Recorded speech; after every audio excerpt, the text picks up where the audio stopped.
You know, one of the things that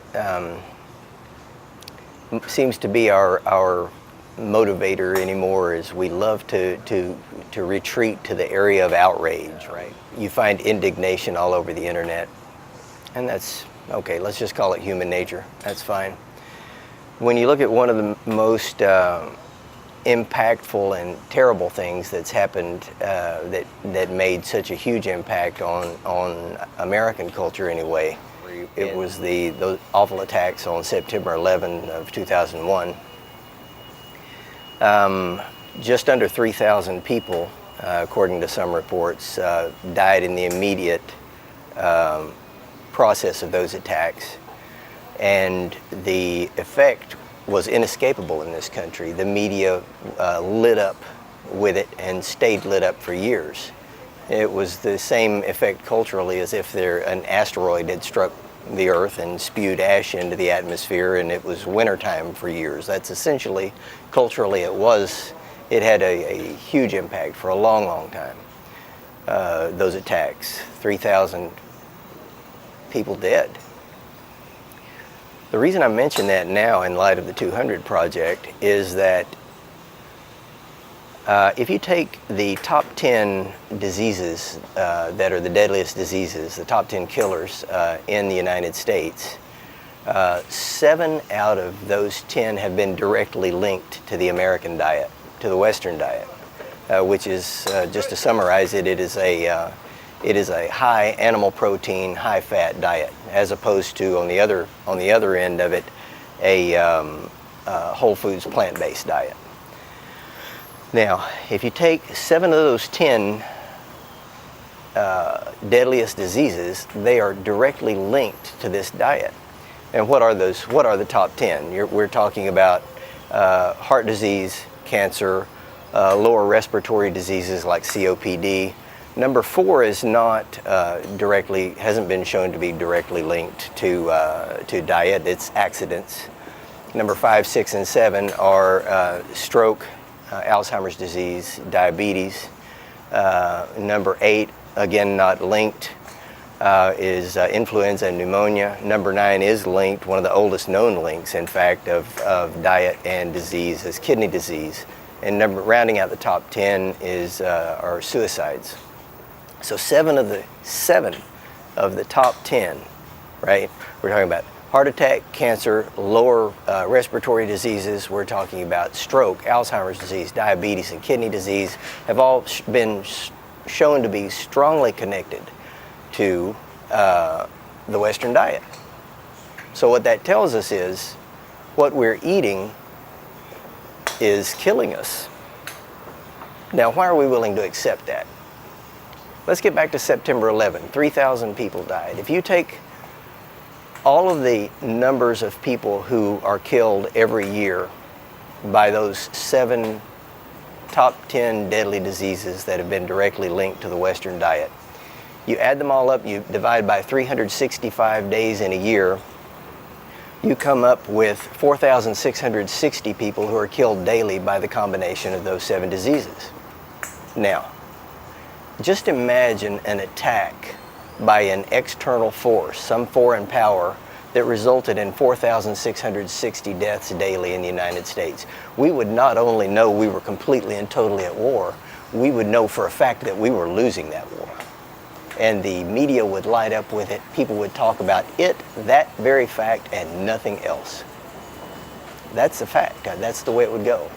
But what have we seen? We've seen nothing. We might see this little fact here, that little fact there, but our paradigm for medicine here in the West is not about preventive. It's not about making life better so that we don't contract these diseases. It's about waiting until we do and fixing the ill with the pill, as the saying goes. So it's time for a paradigm shift. The 200 Project has everything to do with healthful, mindful, and joyful living. And what does that mean? That means taking the life that you have, the one life that you have right here and now, and infusing it with as much life in the present moment as you possibly can. Okay, so you're filling your life with health, you're bringing your awareness into the present moment, so you're being as mindful as you can rather than daydreaming or worrying or fretting or those kind of things. The central part of that kind of activity, mental activity, is that you've essentially abandoned the present moment. That's, I don't suppose, neither good nor bad, is it? But for my purposes, I think for our purposes here at the 200 Project, it's not what we're doing, because it works counter to filling your life with life, which is one of the central tenets of us. Buenas tardes, ¿cómo está? Excelente. So that's the mindful. Joyful, we get to when you start talking about, we have healthful living, right? All the things that we can do, this is healthful living. We pick out the foods that are full of color, we take them home and we don't cook them to death. We don't necessarily have to eat them raw. That's not bad if you do, depending on what they are. Mindful, you're bringing your awareness into the present moment. And then joyful. What about joyful? We've talked about that a little bit, but we can't allow ourselves we can't forbid ourselves joy. Okay, that's really what it comes down to. Okay, I'm no kind of spiritual leader, I'm no kind of a guru, any of that kind of stuff, but I will tell you this. You're happier if you're happy. You know, I mean, if we tell ourselves that we're not allowed joy, then I don't know, it doesn't seem to me like it makes a lot of sense. We're going to launch our website on September the 1st, 2017. It's the200project.com. And we're going to have a newsletter as part of it, where we've got blogs that will be posted weekly. We're going to have not only host blog, but we're going to have guest bloggers featured in there. We'll have a podcast that will be once every couple of weeks probably. And we're also going to have videos around that we will go and explore these places that are right here under our noses, but that we really don't have a chance to go see, or that we don't really go in. We know of them maybe, but you go in and all of a sudden there's an open door of opportunity right there. It's an open possibility to enhance your life, maybe to add more quality, maybe more healthful living, more mindful understanding of where you live. You go into this place and suddenly it's a place you haven't been before. You look around, you understand, and now it's part of your life. This is a thing that we have outsourced that nowadays. We've outsourced that kind of exploration to our computers, particularly to our cell phones. And the actual physical presence in these places has been, I don't want to say devalued, but it has been decategorized as being of primary importance to human experience during our life. If we were to say, let's imagine a hypothetical world where you had all of your experiences vicariously or mediated through your cell phone. So you lived your entire life looking at your cell phone, and this is where it all took place, on your cell phone. There are those whom that idea does not bother at all. That idea bothers me a lot, actually, because what it does is it removes the living of life. It lets someone else live your life for you, and what you're doing is watching them live it rather than you living it. So a big part of what the 200 Project is about is not bringing you resources so that we can be transfixed to their images on the computer screen or on our cell phone screen. It's so that we can incorporate these places, people, things, services, products that are out there, things that are whatever they may be, practices, it can be anything. And you get to choose. You get to choose, but the idea and the key element is that you experience it. Fadi's puts on a line of food that you rarely see. The quality and the variety is extraordinary. Come on, let's have a look. Also, this is like having lunch at the United Nations. There's about one of everybody in here. So, good morning, how are you? Hey, great. Let me see you. Brad, how are you? How are you, sir?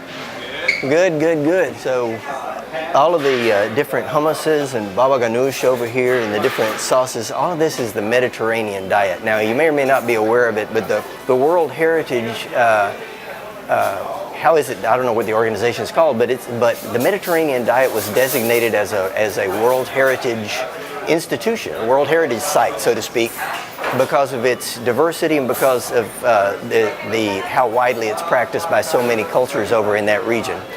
Also, the fact that it's extremely healthy, very, very healthy. All of this stuff up to right about here is completely and totally vegetarian. Now, it's not vegan because some of it sometimes they'll cook with yogurt, some different dairy in there, but it is completely and totally vegetarian. This is one of the great places, by the way, in Houston. If you are vegetarian in Houston, if you don't know Fadi's, you probably do, but if you don't, this is the place to know. You make the corner over here, and we start to come into all the different meats, right?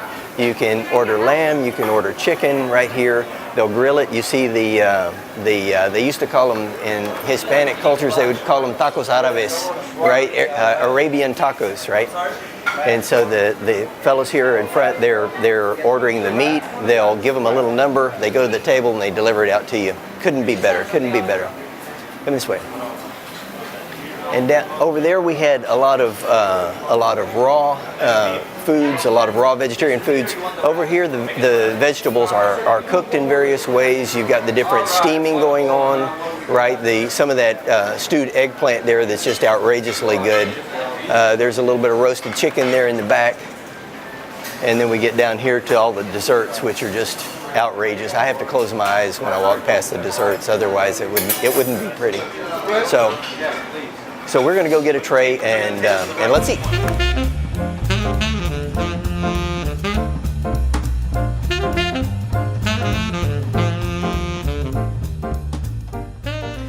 Yeah, you know, one of the things that there's a lot of mythology that has to do with our food, you know, and one of them I like to call the either or. It's the all or nothing mythology, right? We talk about, you hear people say, well, I've got to have my meat, you know, got to have my beef. Okay, let's talk about that for a minute. Let's imagine a plate that is, this plate right here is a great example because it is covered with, there's no meat at all. It is all whole food, plant-based foods, right?